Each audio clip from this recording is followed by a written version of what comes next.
An engine on a passenger jet bound for Caracas, Venezuela, burst into flames while the craft was taxiing for takeoff at a Florida airport Thursday, forcing frightened passengers to exit the plane using inflatable emergency slides.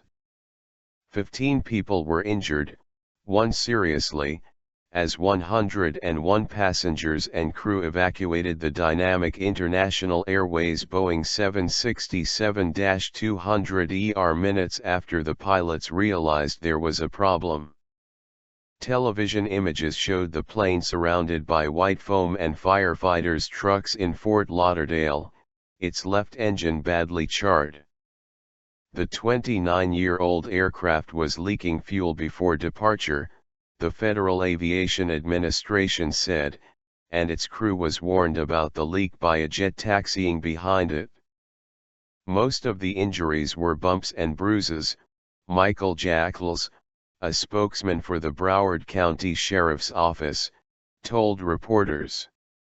One child was among those being treated at Broward Health Medical Center, a hospital spokeswoman said. Rancher Luis Campana, 71, was traveling to Venezuela's Guárico state with his wife and sister. It was a real scare, Campana told Reuters at Fort Lauderdale Hollywood International Airport. He said he had been sitting near the front of the plane as the pilot put the thrust on to taxi up the runway.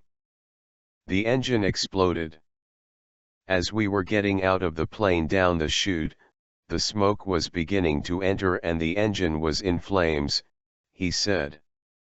A catastrophe could have occurred had the jet taken off with a fuel leak, Greg Feith, a former crash investigator for the National Transportation Safety Board, told Reuters. Once the aircraft is airborne, it becomes a flying blowtorch, Feith said. The fire intensifies and you don't know what system or structure it's going to burn through. Fire could damage a wing and fuselage, or cripple hydraulic and electronic control systems, Feith said, potentially making an emergency landing impossible. It could also ignite fuel tanks in the wings, especially if fuel vapor was present, he said.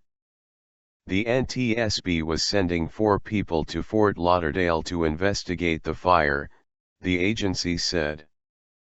Feith said they would try to determine the source of the fire and why it caused so much damage, and could recommend modifications to the 767 fleet and general airline procedures to prevent a recurrence. Greensboro, North Carolina-based Dynamic said it has operated wide-body aircraft since 2009 and would investigate the fire.